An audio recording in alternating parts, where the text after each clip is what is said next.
1,000 years ago, in the Imperial City, a mysterious storm appeared. As thunder booms and lightning strikes the ground, people scramble away in panic. A bloodied man approaches his Lord Magister, informing him that they can no longer hold the demons back. The other comforts him, saying that he should be at ease. With his magic sparking in his hand, Avril, Chief Magister of Imperial Court, declares that the demons will be stopped at all costs. Upon hearing him, the demons' leader merely laughs, pointing out the many heroes that they've already killed.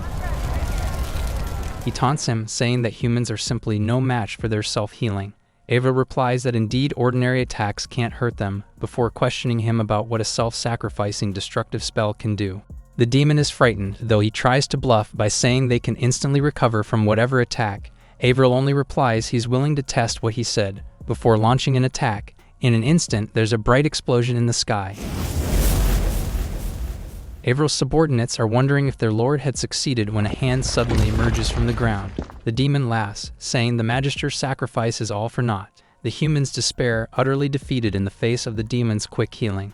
The demon's leader heals himself, declaring that once he fully recovers, he'll obliterate them all. However, his magic fails to regenerate his arm. Avril emerges from the ground, revealing that sacrificing his life force casts a curse on the demons. He tells the shocked demon that from then on, they'll be unable to recover using their magic. Furious, the demon screams.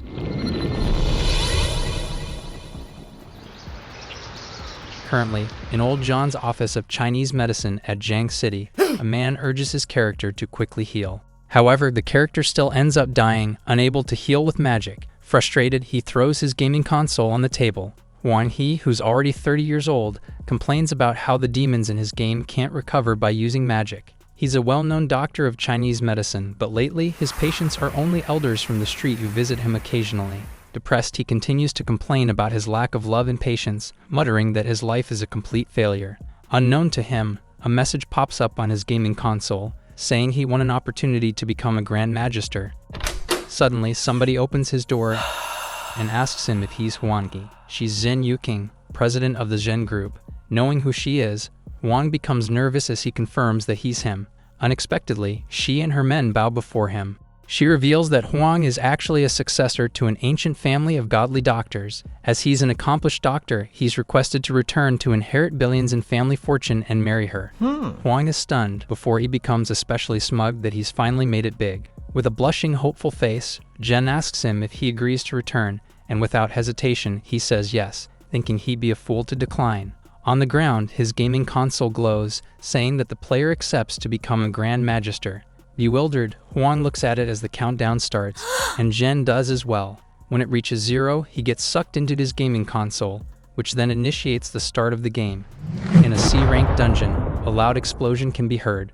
Someone uses a Holy Flame ability, which easily defeats the dungeon monsters. The person whose name is Anima smirks, finding the fighting to be ridiculously easy. His companions praise him, calling him the strongest among them. Arrogantly, he states that the dungeon is easier than he expected.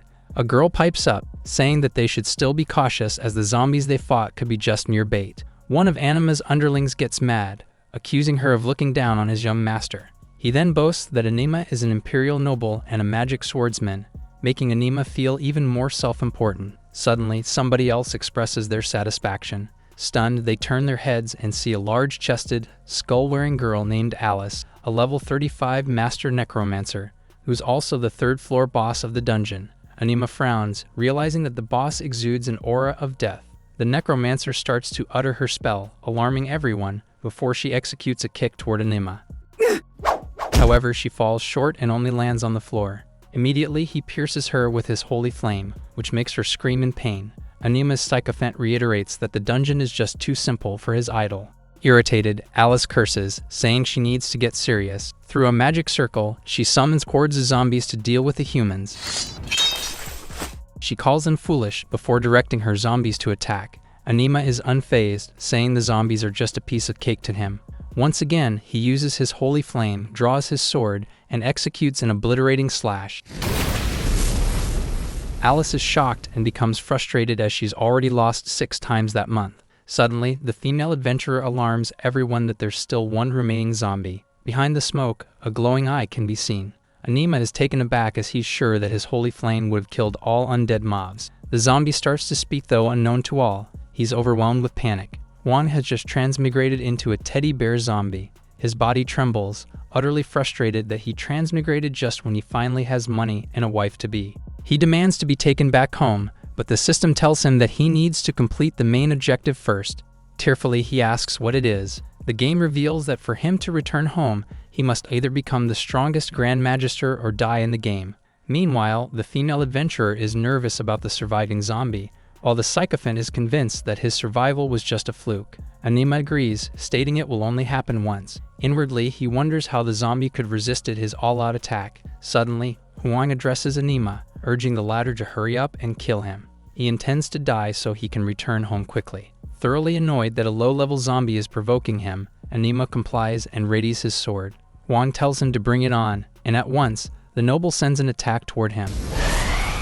The zombie faces the attack willingly, happy that he can return home. However, he merely plops back, fully intact, and loses only a unit of health. Shocked, he exclaims why he felt nothing of the attack. The system informs him that as a zombie, he has near-perfect immunity to physical and magical attacks. Not too far away, Alice smugly chuckles. She grabs Huang and takes credit for his strength as she's the one who summoned him.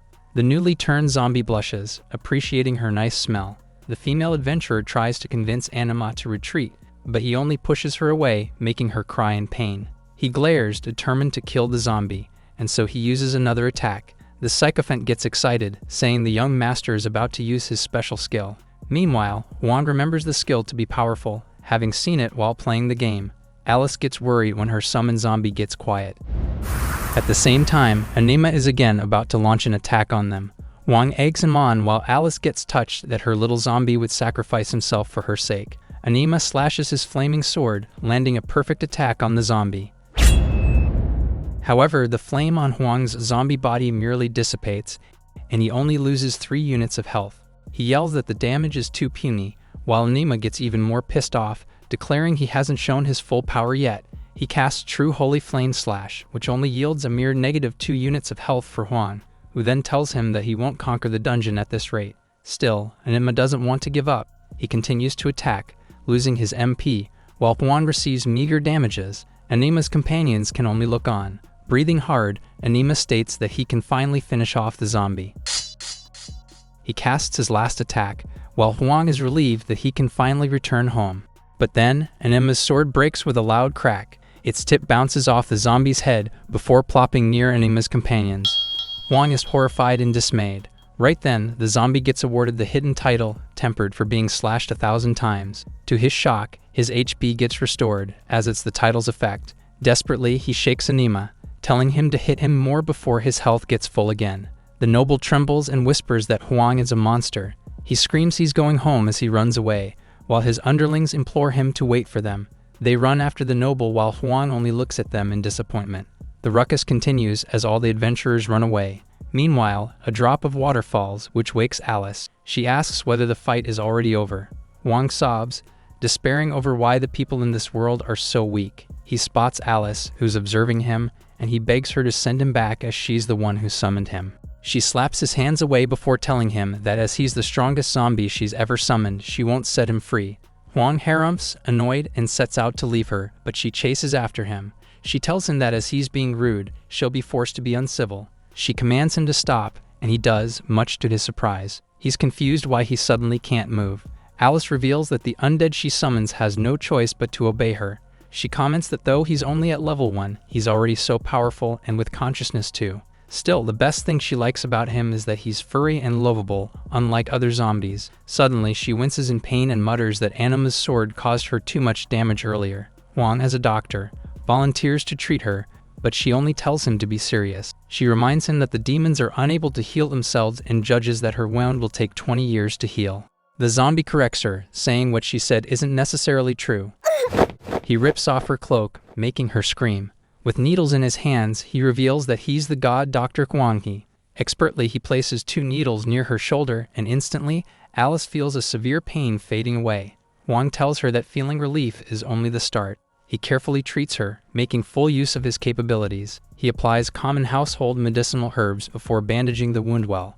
Alice is amazed that she feels much better, while Huang says he'll give her a prescription later. She comments that though their ability to heal has been sealed, He healed her so easily and quickly. Suspicious, she asks him if she really summoned him, to which he says yes, as he can't very well tell her that he got transmigrated.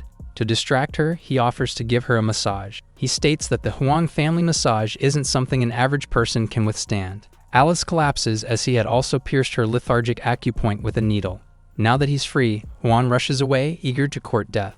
He thinks of his inheritance and his fiancée as he heads toward the light. Suddenly, he's in midair, and he falls, screaming why there's a cliff at the entrance of the cave. He muses that perhaps he might die faster this way. He begs that he be allowed to return home as other creatures notice his descent. With a large crash, he lands, creating a crater with only a bit of his HP left. However, he curses when he recovers his health again. He beckons to the other monsters to attack him, but they only think that he damaged his head during the fall. They start to make pleasant talk, while Huang gets annoyed that he's ignored. While complaining about the other monsters, he sues his teddy bear legs. He declares that since no one will kill him, he'll do it himself. Summoning the menu, he contemplates what skill he should use. A while later, he gets stunned that he has a lot of abilities. The system then informs him he's able to use all the skills in the game. Baffled, he wonders how his teddy bear body has so many skills. He shakes his head, trying to focus on how to kill himself. He commands to be blasted away by one of his deadly skills, but nothing happens at all. Angry, he asks why he wasn't able to cast the skill, and the system replies that he needs to gain more MP to use it. Defeated, he laments how it was so easy to die when he was playing the game. As he cries, ferocious beasts salivate behind his back. While thinking of another method of dying, drool drips down his head. He freezes, wondering if it's raining, but it's a three-headed dog who greets him when he turns to look. He's horrified as it's a level 25 elite monster, who always lands a critical hit. A head snags him up, and this time, Huang is convinced that he'll finally die. But then, the dog's teeth cracks while chewing him. After a short pause, the dog tosses him away along with its cracked teeth. Huang berates the monster and demands that he be gnawed at. Suddenly, he gets a notice. He's gained a new passive skill, Sturdy Skin, which causes a backlash of damage toward the attacker. The three-headed dog stomps its feet, cracking the ground and sending Huang flying away. He gets enveloped by the beast's special skill, and he waits to be hit by the pain. When it didn't come, he demands for the beast crank its power up. The other monsters who are watching from afar talk among themselves. One of them points out that the dog is going into berserker mode, while another states that even overlord-level bosses will have trouble dealing with a Cerberus in that mode. Suddenly, ropes of magic wrap around Huang's limbs. He wonders what the skill is as he hasn't seen it before. He turns toward the beast, and in the next moment, he gets pierced by its magic. Huang reflects that he just lost 70% of his health in just one blow. After the attack, Huang gets delighted. He chases after the three-headed dog, wanting to be attacked again. However, when he reaches the Cerberus, the three heads are frothing in their mouths. The dog collapses, and the system informs him that he had used Sturdy Skin to defeat it. Huang thinks he won't die at this rate, while the system tells him he's reached level 2. Suddenly, he spots something bright on the ground. It's the broken tooth of the three-headed dog. When he picks it up, the system tells him he has acquired dog's tusk. Pensive, he recalls that it's an important material for upgrading armor. Just then, he realizes something. As equipment upgrades the user's MP, if he wears suitable armor, he'll be able to eventually cast deadly spells. Filled with hope, he chuckles before his head whips toward one of the gossiping demons. He chases after them, wanting to kill mobs. One of them yells that they need to tell Lord Dorothy that Alice's zombie got loose. The next instant, the demons are gone, leaving Huang frustrated. He wonders aloud if there's another way of courting death. Opening the menu, he decides to use skills he already has at hand. Choosing one, he then casts a small fireball, which didn't get so far. Sighing, he figures out that his current skills are weak. Suddenly, something catches his attention. Blushing, he wonders how he kept getting into a situation like this. With hearts in her eyes, the woman leans in to kiss him. Huang blushes, happy and confused about what's going on, leaving him pleasantly happy on the ground while she gets annoyed that she used her succubus bite. The woman is Dorothy, the 5th floor boss, who's also a level 41 succubus. Meanwhile, Huang happily dreams of what's waiting for him back at home. Dorothy is shocked, and immediately, she tries to shake the zombie awake, frustrated that she wasted her succubus bite on him. Moreover, she admits that it was her first kiss. When Huang wakes up, she throws him on the ground, saying she'll settle matters with Alice. He tells her to wait, asking if she really plans to leave without killing him. Dorothy is stunned, as her succubus bite usually leaves people unable to wake up. He declares that he won't be easily tempted by a woman, but the other demon calls him out for his lie.